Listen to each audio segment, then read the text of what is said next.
नमस्कार, मैं हूं आपका दोस्त विनोद शर्मा और आज बात करेंगे किसान अपडेट की, क्योंकि किसान आंदोलन चरम पर है और लगातार 3 महीनों से ज़्यादा का समय दिल्ली में गुजर चुका है किसानों का। और अगर हिंदुस्तान के हर कोने की बात करें, गांव की बात करें, तो हर गांव में धरने चल रहे हैं लगातार। मैं यहां पर आपको ये तस्वीर दिखा रहा हूं। ये धरना स्पेशल है क्योंकि बताया जा रहा है सबसे पहले हरियाणा में इस धरने की शुरुआत हुई। सबसे पहले पटौदी कला गांव में मौजूद हैं। इस पटौदी गांव में मौजूद हैं हम।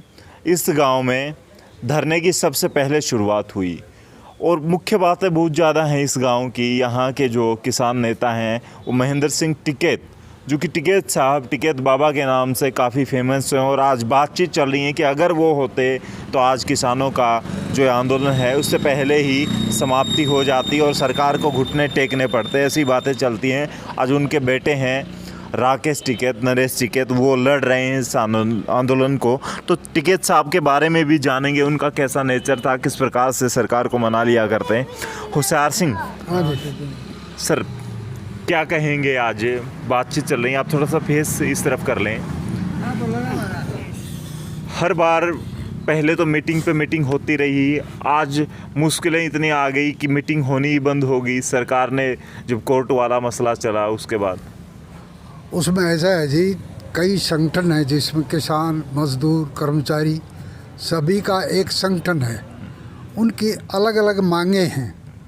तो जब ये मुख्य 2 मुद्दे हैं, इनके ऊपर चलते हैं, हमारे जो पुराने एक्सपीरियंस लोग भी हैं, उनके पास ज्ञान भी इस चीज़ का, जब वो इसका फैसला करते तो 2 ही मुद्दे उठा लेते हैं। एमएसपी पे कानून बढ़ाओ या तीनों कानून हटाओ। मीटिंग करते पहले शुरू कर देते तीनों कानून हटाओ। ये कोई मीटिंग, ये कोई कन्वर्सेशन का तरीका नहीं है। तो इसके अंदर से एक विकल्प तैयार हो सकता है। हमने पहले भी इंटरव्यू दिया था, उसमें कहा था मैं मोस्टली बीमार रहता हूँ, मैं चीफ एडवाइज़र हूँ। महेंद्र सिंह टिकैत को हम लोगों ने तैयार किया था वहाँ, और उनको यहाँ ले आए थे। हिसार में भी 2-4 जगह हमने यहाँ आंदोलन भी छड़ाए, शराबबंदी में भी उस टाइम भी। तो ये एक मसला बड़ा पेचीदा है और सरकार के लिए, देश के लिए, सबके लिए बड़ा गंभीर मसला है। तो इस मसले को दोबारा से खोला जाए बातचीत के लिए। और ज़रूरी नहीं है कि 40 संगठन यही हैं, एक और मध्यस्थता के लिए जो बुद्धिजीवी हैं और कृषि के विशेषज्ञ हैं उनको बुलाया जाए। ये ज़रूरी नहीं कि इस देश में 40 ही आदमी हैं जो सब कुछ जानते हैं। This is not the fact. इनसे भी ज़्यादा जानने वाले संगठनों में बैठे हैं। लेकिन अब प्रोसीजर शुरू कर रखा है, हमने इनको लीडरशिप दे रखी है, तो इनकी लीडरशिप पर काम करना होता है। हमने सलाह दी है इनको, अगर वो सलाह मानेंगे तो हमने इनको कहा भाई दोबारा आप कमेटी गठित करो जो विशेषज्ञ हैं। एक सरकार के विशेषज्ञ कृषि के, एक साइड में इनके विशेषज्ञ बैठ जाए और एक साइड में जो आम किसान है, जो खेती का जानकार है, ये अच्छी तरह खेती को ये जानता है, बाकी इसको भाषणबाजी या इंटरव्यू देना वो नहीं आता, लेकिन खेती के जानकार ये लोग हैं। तो उस खेती के ऊपर बड़ी गहराई से चर्चा की जाए। नहीं तो सरकार में ऐसा विशेषज्ञ आदमी डॉक्टर स्वामीनाथन को आगे ले आएँ, उनको लाते नहीं हैं। डॉक्टर स्वामीनाथन की अध्यक्षता में सरकार की तरफ से एक विशेषज्ञ टीम, कृषि विशेषज्ञ जो देश में है, वो उनकी अध्यक्षता में 4-5 विशेषज्ञ आदमी की मीटिंग हो। एक हमारे संगठन में जो कृषि के विशेषज्ञ, जैसे हमने लाडवा में टिकाऊ खेती की रिसर्च की है। रिसर्च तो ऋषि मुनियों की है, लेकिन हमने गो आधारित टिकाऊ खेती की रिसर्च की है और उसका WTO का विकल्प तैयार किया है। हमने वाजपेयी को भी लिख के दिया, इनको भी लिख के दिया कि भाई हमारे पास WTO का विकल्प है। आज भी हमारे पास विकल्प है। लाडवा अगर विजिट करें और वहाँ मीटिंग करें तो इनकी आँख खुल सकती है सबकी, और विकल्प तैयार कर सकते हैं। तो मेरा मतलब कहने का है, तीनों कृषि कानून जो लागू किए हैं उसका अगर हमें, हमारा भारतीय किसान यूनियन की शुरू की एक ही मुख्य मांग है, वैसे 4-5 मांग है मुख्य, लेकिन इसमें एक मुख्य मांग ये है कि लागत के आधार पर लाभकारी मूल्य, उस बात पर हमारी मीटिंग होके और डॉक्टर स्वामीनाथन ने हमारी उस बात को मान लिया और उसने उसको बेस उठा लिया। एग्रीकल्चर यूनिवर्सिटी के 1 क्विंटल गेहूं पर जितना खर्चा आया उसके ऊपर 50% लगा के डॉक्टर स्वामीनाथन ने रिपोर्ट पेश कर दी। 2004 में आयोग बैठा, 2006 में इन्होंने रिपोर्ट पेश की कांग्रेस के टाइम। कांग्रेस ने इसको लागू नहीं किया। फिर आगे आ गई दूसरी सरकार, उन्होंने भी इसको लागू नहीं किया। कुछ लागू किया लेकिन पूर्ण रूप से लागू नहीं किया। तो इसलिए हमें अगर डॉक्टर स्वामीनाथन की रिपोर्ट लाभकारी मूल्य लागत के हिसाब से दे दो, फिर जो 3 कृषि कानून हैं उसकी एक कमेटी बना दो और उसमें जो संशोधन करने हैं, जो इतने किसान के हक में नहीं, मजदूर के हक में नहीं, कर्मचारी के हक में नहीं, उन पर धीरे धीरे संशोधन कर लें। एकदम से ये बातें अड़ा देना कि भाई ये तो 3 कृषि कानून हटाओ फिर बात करेंगे, या यूँ कह दे कि भाई उसको ये करो वो करे, ऐसा नहीं है।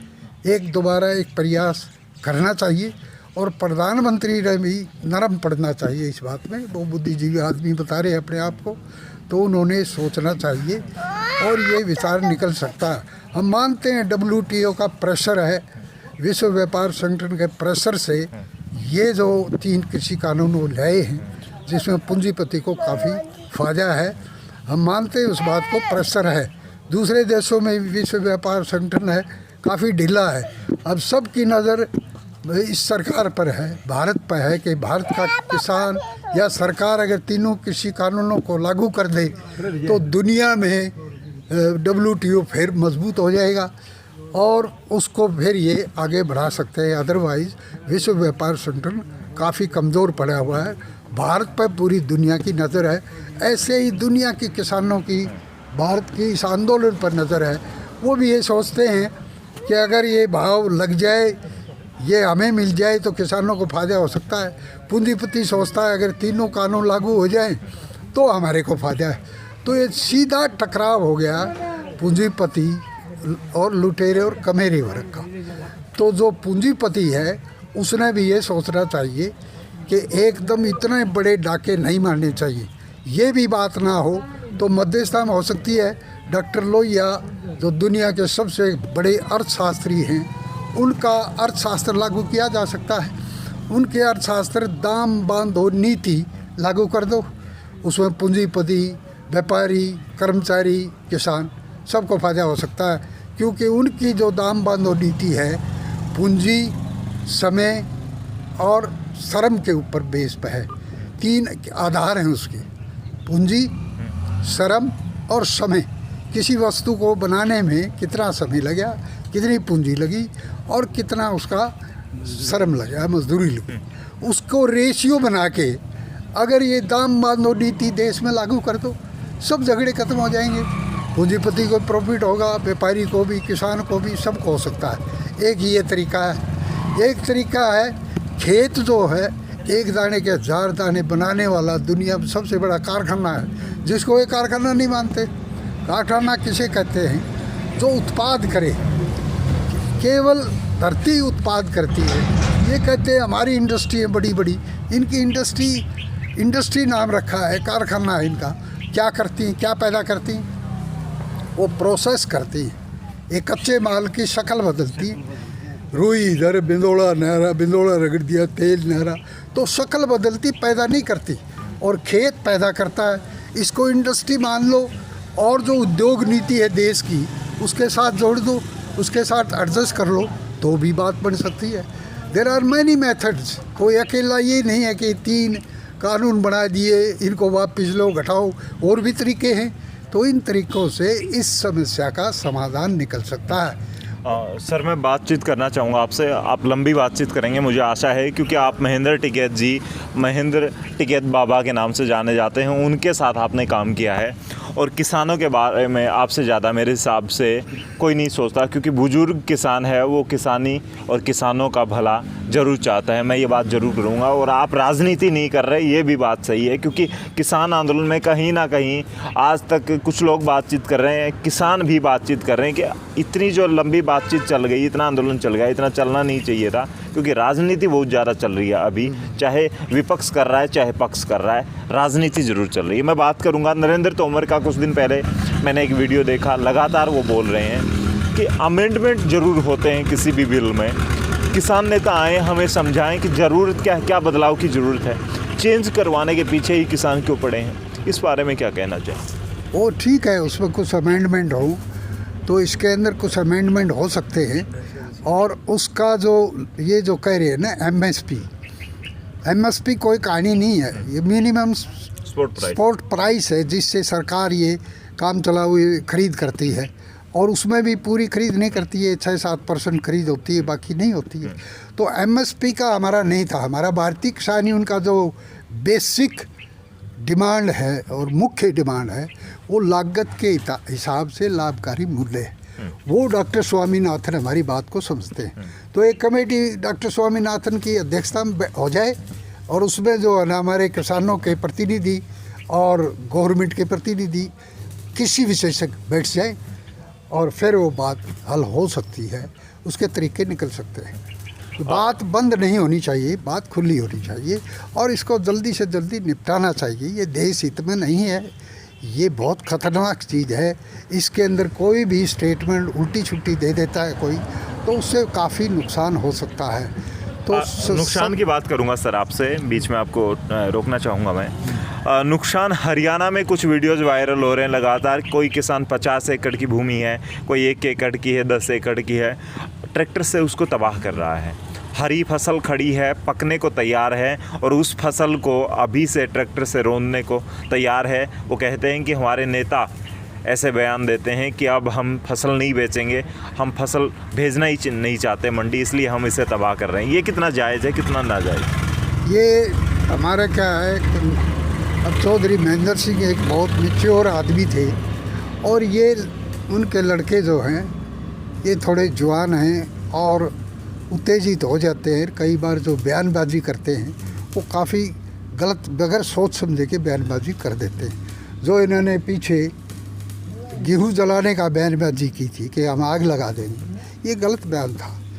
ये उन्होंने वापस भी लिया और हम भी इनको कट करते हैं। कोई भी मोर्चा भी इसको नहीं मानता, हम नहीं मानते। इसके पर्सनल बयान है, वो गलत है, ऐसा नहीं कहना चाहिए। उससे प्रभावित जो बच्चे हैं, यंग ब्लड है, वो उसको लीडर मान बैठे हैं और वो लोग जो है इसको आग लगाना शुरू करते हैं, वो नहीं करना चाहिए। ये कोई तरीका नहीं है। हर बच्चे ने इसके बारे में सोचना चाहिए कि हम अपना गेहूँ जलाएं क्यों, उसको गरीब को दें, दूसरे सहायता करें, गरीब की दूसरे की मदद कर सकते हैं और अपना भी काम चला सकते हैं। उसको जलाने से कोई फ़ायदा नहीं होगा, ये तो नुकसान है देश के लिए। मैं बात करूंगा सर, हरियाणा में हम रहते हैं और हरियाणा में अन्न को भी देवता माना जाता है, जैसे जल को माना जाता है, और कभी तो हम उस पर पैर भी नहीं टिकाते हैं, उसकी पूजा करते हैं।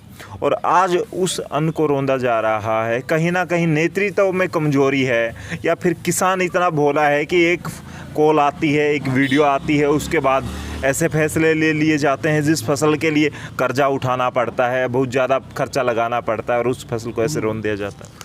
नहीं, रौंद नहीं रहे हैं। ये तो एक भावुक होकर के उसकी लीडरशिप ने, चौधरी छोटू राम ने अंग्रेज़ों के टाइम ऐसी नौबत आ गई थी।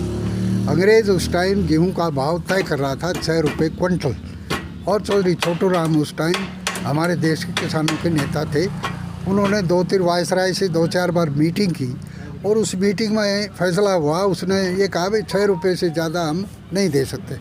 तो चौधरी छोटू राम ने एक सरकार को चेतावनी के रूप में ये कहा था, अगर आप नहीं दोगे तो हम हमारी खड़ी फसल जला देंगे। उसी ट्यून पर राकेश टिकैत ने ये बात कही है और हमारा जलाने का कोई मकसद नहीं है, न कोई जलाएगा। ये 1-2 भावुक लड़के हो गए, इनको समझाया बुझाया जाएगा और गाँव में समझाया जा रहा है और फसल को आग नहीं लगाएगा कोई भी। ये तो एक कोई दूसरा शरारती तत्व कोई कर दे वो अलग बात है, लेकिन राकेश ने में अपने बयान बदल दिए और आदेश भी दे दिया उन्होंने अपनी तरफ से कि भाई जलाना नहीं है इसको। अच्छा, एक दूध वाली भी बातचीत काफ़ी चल रही है कि फसल का अगर रेट नहीं मिल रहा है तो हम दूध का रेट ज़रूर बढ़ा देंगे। दूसरी तरफ बात चल रही है कि 5 दिन लगातार 1 से 5 तारीख तक किसान अपना दूध बेचेंगे ही नहीं किसी को। ये कितना जायज़ है? क्या जिस ज़रूरतमंद बच्चे को दूध नहीं मिलेगा, जो शहर में रहता है, उसकी क्या गलती है? सरकार किसी की भी हो, या दूध ऐसे नहीं जाएगा, खाने पीने की चीज़ है और ये प्रोडक्ट ऐसे रुक जाएंगे, तो कितना गलत है, कितना सही है ये?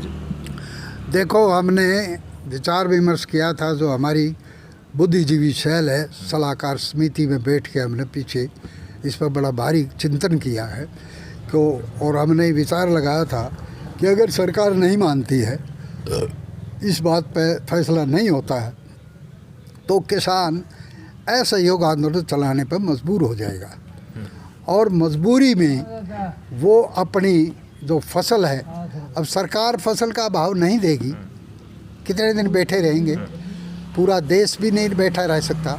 तो इसलिए हम इस पर चिंतन कर रहे थे कि हमने उनको सुझाव दिया है कि भाई अगर सरकार भाव नहीं देती है तो किसान स्वयं 40 संगठन बैठ के संयुक्त मोर्चा जनहित में, गरीब हित में, किसान हित में, देश हित में, चारों तरफ ध्यान लगा के भाव तय करेगा। स्वयं किसान अपना भाव तय करे, सरकार नहीं दे तो और क्या करें, फिर स्वयं अपना भाव तय करके और हम अपना असहयोग आंदोलन सरकार से शुरू करेंगे और इनका लेना देना बंद करना होगा। उस बात पर हम ये सोच रहे हैं कि हमने बात तय करते समय हम उस गरीब बच्चे की भी ध्यान रखेंगे जो शहर में बैठा है, हम उस बीमार की भी ध्यान रखेंगे, वो सारी चीज़ रखेंगे। तो बात तय करते समय हमने बड़े बुद्धिजीवी लोगों से गहराई में जाके उस बात को तय करेंगे, ऐसे नहीं करेंगे। जो ये लोग घोषणा कर रहे हैं 100 रुपये कर दिया, कंडला खाप ने कर दिया, उसने कर दिया, ये तरीका नहीं है। जुर्माना भी लगाया जा रहा है कहीं ना कहीं कि हाँ, ये जो तरीके हैं, ये सरकार के दबाव के तरीके हैं, हमारे आंदोलन का एक हिस्सा है, उसके तरीके के रूप में ये लोग धमकियां दे देते हैं। अदरवाइज़ हम तय करेंगे, सारे भार निश्चित करेंगे। अगर सरकार नहीं मानी तो बैठ के हम तय करेंगे कि भाई आने वाली फसल का हम क्या करें, उसको किस भाव में हम बेचें और कौन कौन सी चीज़, हमारी सब्जी भी होगी, दूध भी होगा, फल फ्रूट सब कुछ होगा, हम उसका भाव तय करेंगे। तो भाव ऐसे तय नहीं होता, उसमें हम विशेषज्ञ लोगों को लेंगे, सबको लेंगे, समाज की भी स्थिति को देखेंगे, किसान की स्थिति को भी देखेंगे, तब जाके कोई बात होगी। अब बीच में कोई बात सुन लेता है, हमारी डिस्कशन में एक उठा के कोई घोषणा कर देता है, तो ये कोई तरीका नहीं है। संयुक्त मोर्चा जो फैसला करेगा वो हम सबको मान्य होगा और संयुक्त मोर्चा कोई गलत फैसला नहीं करेगा, उस पर बड़ा विचार विमर्श होगा। तो इसलिए मैं संयुक्त मोर्चा को ये एक बार रिक्वेस्ट करना चाहता हूँ कि आप अपनी एक विशेषज्ञ मीटिंग बुलाएं और हम लोगों को भी उसमें बुलाएं, जो किसान आम गांव में है, बहुत चिंतनशील बुद्धिजीवी है, एक उनकी बुद्धिजीवी पंचायत बुलाए अलग से और उसमें विचार विमर्श करे। संयुक्त मोर्चा जो 40 संगठन है, ये आपस में विचार करें कि इस समस्या का समाधान कैसे निकालें। तो एक विचार गोष्ठी संयुक्त मोर्चा बुलाए बुद्धिजीवी किसानों की, वो ना बुलाए तो दूसरे सरकार बुला ले, बुद्धिजीवी किसानों की एक विचार गोष्ठी करे ओपन, और उसके अंदर हम तर्क वितर्क से इस समस्या का समाधान निकाल सकते हैं। निचोड़ की बात करेंगे।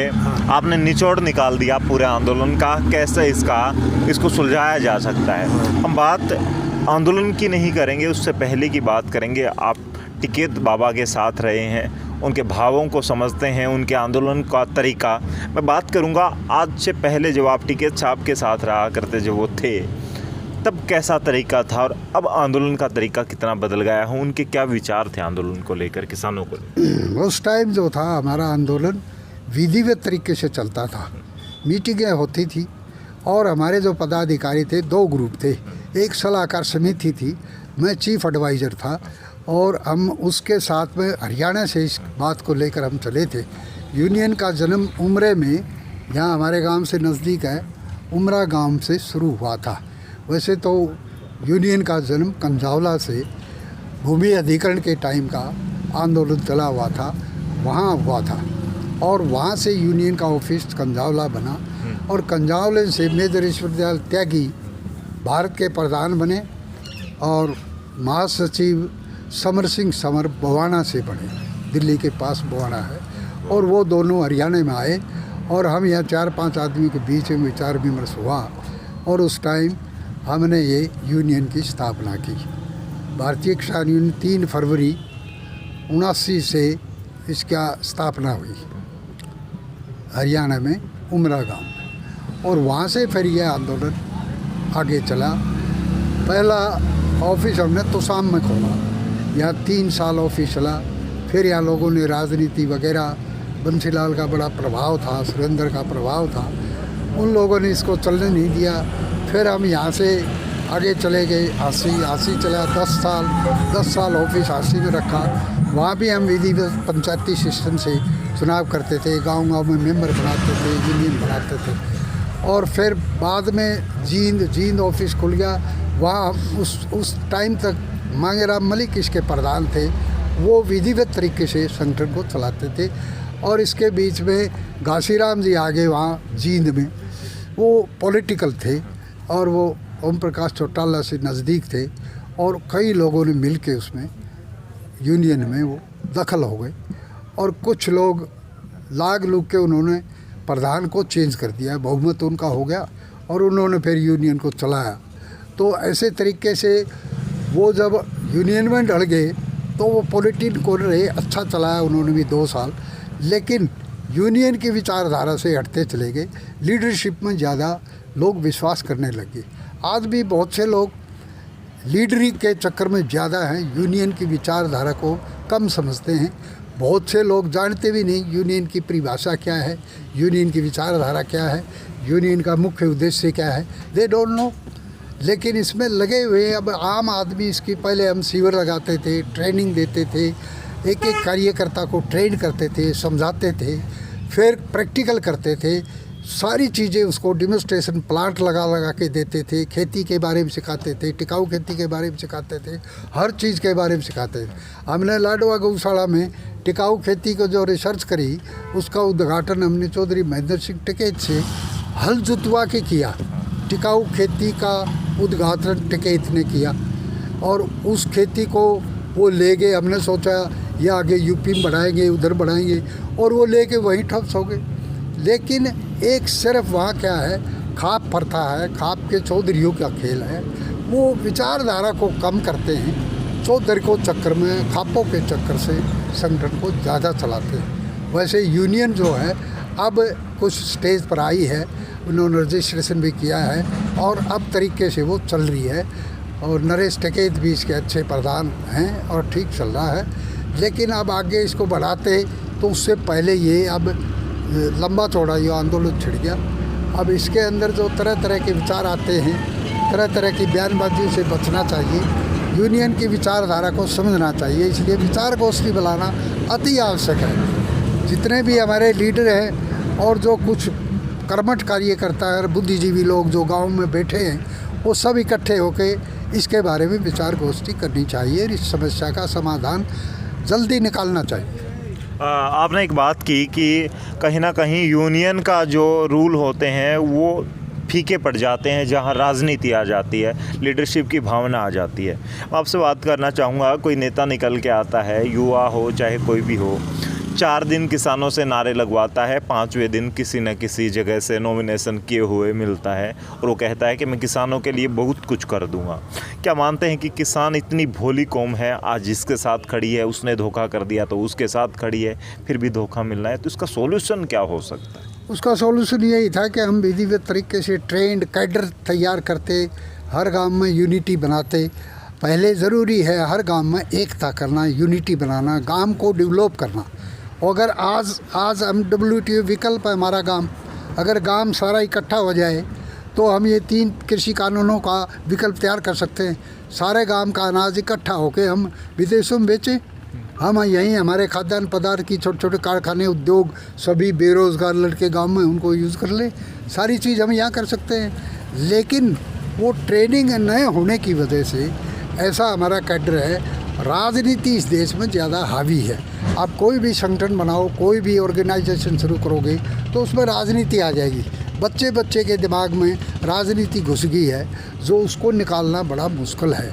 तो इसलिए हमारा संगठन क्या, बहुत से संगठन सभी राजनीति के शिकार हो जाते हैं। हमारे में भी बहुत से ऐसे लोग हैं राजनीति में आके वो लीडरी करना शुरू करते हैं। उनको बेसिक नॉलेज, किसान संगठन की बेसिक नॉलेज नहीं है, न उनकी विचारधारा है। उनकी एक ही विचारधारा है कि मैं प्रसिद्ध होकर लीडर बन जाऊं और किसी पार्टी में चला जाऊं, नेता बन जाऊं।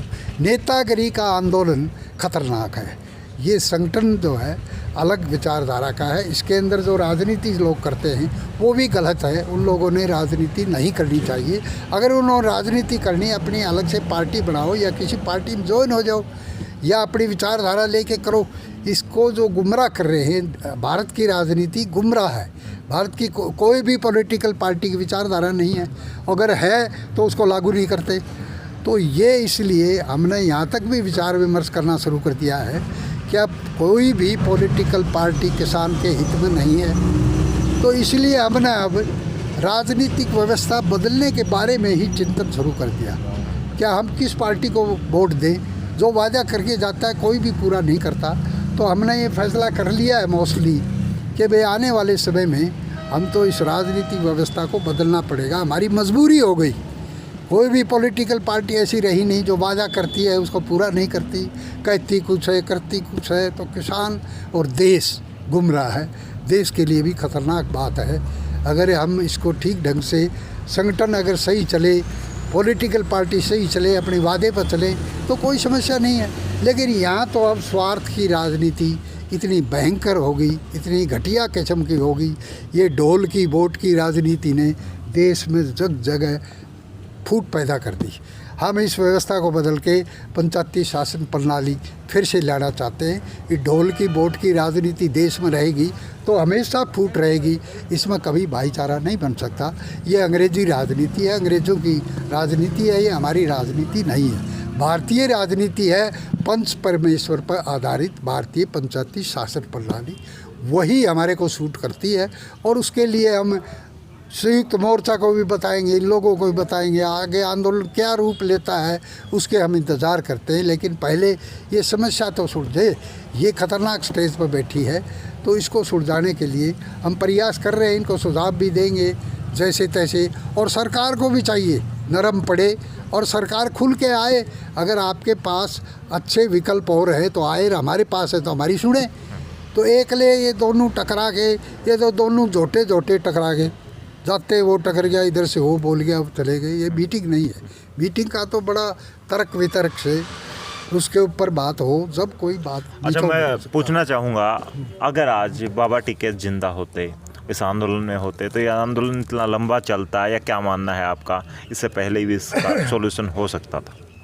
बाबा टिकैत की अध्यक्षता होती थी। बाबा टिकैत सर्वे सर्वा नहीं होता, कोई भी संगठन हो उसमें सर्वा सर्वा नहीं होता। सामूहिक लीडरशिप होती है। सामूहिक लीडरशिप फैसला करके देती थी। उस टाइम बड़े चिंतनशील लोग थे, हमारे जैसे लोग थे। अभी यहाँ चौधरी युद्धवीर सिंह बैठे हैं, डिबेट में आते हैं, ये लोग होते थे उस टाइम। बड़े बुद्धिजीवी लोग जो थे वो बैठ के विचार करके और उसका फैसला सामने रख देते थे। टिकैत को 2 मिनट लगती थी, उसको फैसला छुड़ाने में कोई देर नहीं लगती थी, इसलिए वो कामयाब थे। अब इसमें तर्क वितर्क, ज़्यादा बहस नहीं होती, ज़्यादा गहराई से चिंतन नहीं होता किसी बात के लिए। और वो आंदोलन इसलिए होता था कि हमारी नीतियाँ भी थी कि भाई कुछ आंदोलन लड़ो, उसको इतना लंबा खींचने की बजाय थोड़ा बीच में से ले लो, जो सरकार से मिलता है ले लो, फिर कर लो, फिर ले लो, फिर लड़ लो। ऐसी भी नीतियाँ थी हमारी। एक दफ़ा थोड़ा मिल जाए दोबारा फिर लड़ ले, ऐसी भी हमारी नीतियाँ थी। लेकिन आजकल जो नीतियाँ हैं, जल्दी फल चाहिए, उसका इंतज़ार भी नहीं कर सकते, उस पर चिंतन भी नहीं कर सकते। तो दोनों तरफ से नाक का सवाल बनाना ये बहुत घातक है। सरकार को भी नहीं चाहिए और संयुक्त मोर्चा को भी नहीं चाहिए। इसकी तीसरी जो विचार गोष्ठी है कि इसका इलाज है, विचार गोष्ठी बुला के वो इसमें से निचोड़ निकाला जा सकता है। और कितने बड़े बुद्धिजीवी हैं, इनको बुलाया जाए हमारे सामने। ये कितने ज़्यादा जानकार, इनका हमें पता तो लगे। ये सारे देश की, जो सारी दुनिया के किसान का जो सब कुछ अपने हाथ में ले लिया और जो हम फैसला कर रहे हैं वो सही है, इसको बाहर भी तो लाएं या इसको ओपन करें। ये गुप्त में मीटिंग करते हैं सरकार भी, ये भी, हमें क्या पता क्या मीटिंग करते हैं, क्या इनके विचार है, क्या सरकार कह रही है, क्या ये कह रहे हैं। इसको ओपन होना चाहिए, आम किसान को पता लगना चाहिए कि हमारे बारे में क्या बात हो रही है। इनको तो पता ही नहीं है, इनको बेचा जा रहा है या इनको भगाया जा रहा है या इनको गुमराह किया जा रहा है, ओपन मीटिंग होनी ज़रूरी है। इसकी क्या क्या गुफ्तगू है इसमें बताओ। सर ये बात मैं करूंगा क्योंकि मैं जब किसान आंदोलन शुरुआत हुई थी उसके 10 दिन हुए थे तो मैं टिकरी बॉर्डर से 2 किलोमीटर दूर लोगों से बातचीत कर रहा था। मैंने उनसे पूछा कि क्या मीटिंग में हुआ, क्या चल रहा है, क्या होगा, ये सब मैंने उनसे सवाल पूछे तो उनकी एक ही उत्तर उनका निकल कर आया कि हमें कुछ नहीं पता, हमें यहाँ सिर्फ बैठने के लिए बोला गया है। ये तो हमारे नेता जोगिंदर सिंह उग्राहा जानते हैं क्योंकि वो पंजाब के किसान थे। हमें तो सिर्फ ये कहा गया है कि आपके कर्जे वापस हो जाएंगे, आपके बिल वापस हो जाएंगे, नहीं तो आपकी ज़मीन बिक जाएगी, सिर्फ इतना पता है, बाकी हमें कुछ नहीं पता। हमें तो यहाँ खाने के लिए भेज दिया जाता है सामान, हम खाते हैं, सो जाते हैं, सुबह उठते हैं, फिर खाते हैं, पकाते हैं और सो जाते हैं। तो ये सब चल रहा है। आम किसान को तो पता ही नहीं है कि जब बंद कमरे में क्या होता है क्या नहीं होता, तो उसके बीच में भी कहीं ना कहीं राजनीति है। नहीं, इसके अंदर या क्यों गुप्त समझौता करते हैं ये हमारा सवाल है, हमारा नहीं, पूरे समाज का सवाल है।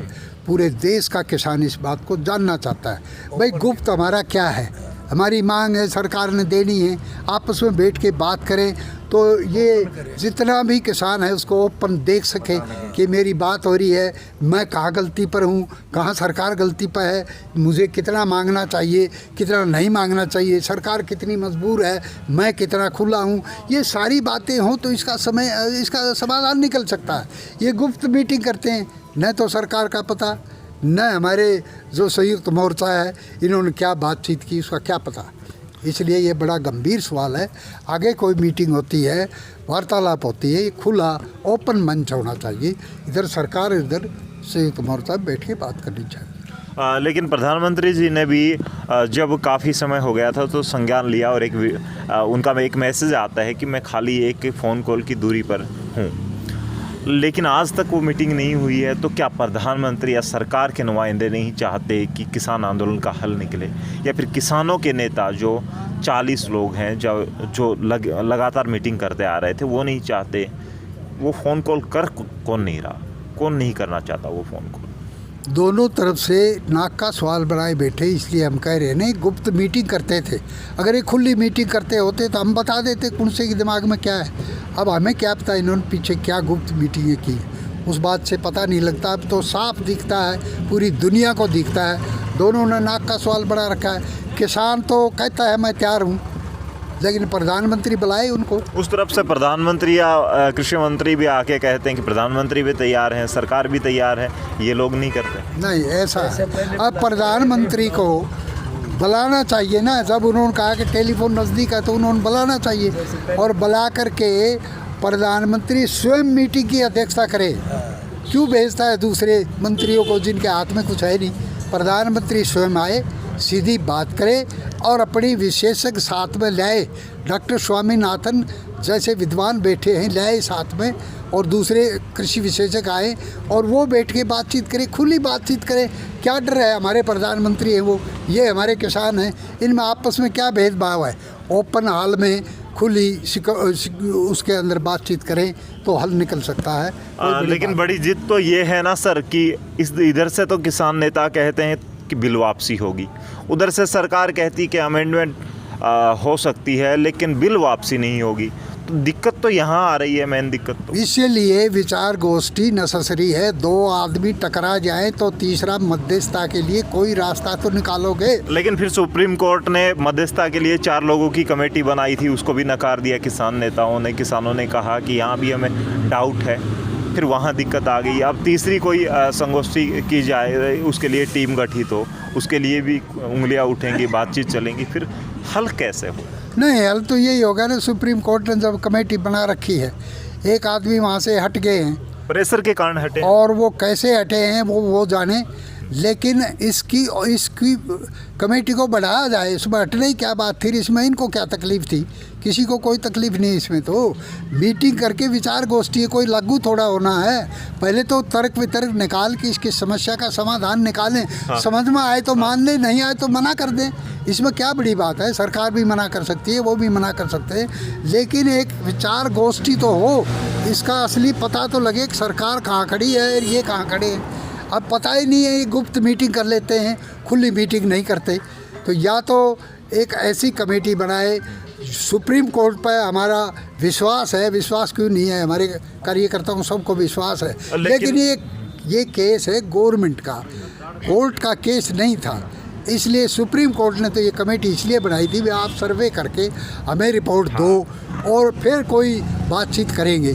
तो ये पहले ही टूट टाट के इन्होंने वो सर्वे नहीं किया अच्छी तरह, नहीं तो इस भी कमेटी ने पूरा रूप लेना था, विराट रूप लेना था और इस पर विचार करते, कोई निकलता समाधान तो बात है। अब फिर हो सकती है ये कोई बड़ी बात दोबारा हो सकती है, इसको करनी चाहिए। धरने के बारे में मैं आपसे बातचीत करना चाहूँगा। हरियाणा का सबसे पहला धरना बताया जा रहा है, हरियाणा का पहला धरना, क्या नीतियाँ?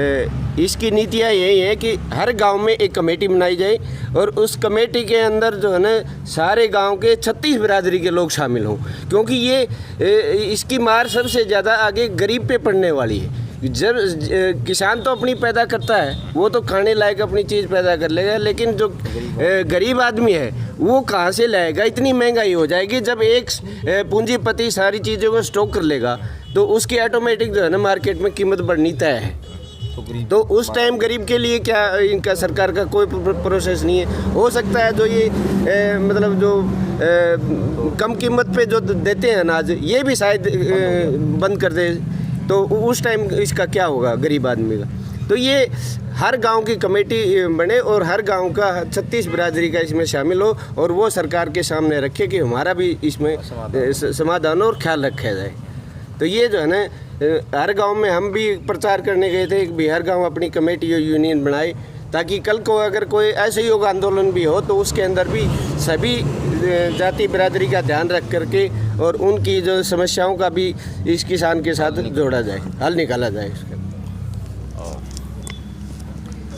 तो हम बैठे थे एक छोटे से गांव में, जो कि हरियाणा के भिवानी डिस्ट्रिक्ट का एक गांव है, लेकिन बात जो यहाँ से निकल कर आई, बेशक यहाँ पर 20 से 25 लोगों की संख्या है, लेकिन जो बात यहाँ पर निकल के आई है वो बड़ी काबिल तारीफ़ है, क्योंकि ना तो सरकार मानना चाहती और ना उस तरफ से किसान नेता मानना चाहते। लेकिन महेंद्र टिकैत बाबा के साथ जिन्होंने काम किया है, बुद्धिजीवी प्रकोष्ठ एक ऐसी संस्था का हिस्सा होते हैं ये लोग, जो कि बुद्धि के बेस पर ही कोई फैसला लेते हैं। तो आज उन बुद्धिजीवियों की ज़रूरत है जो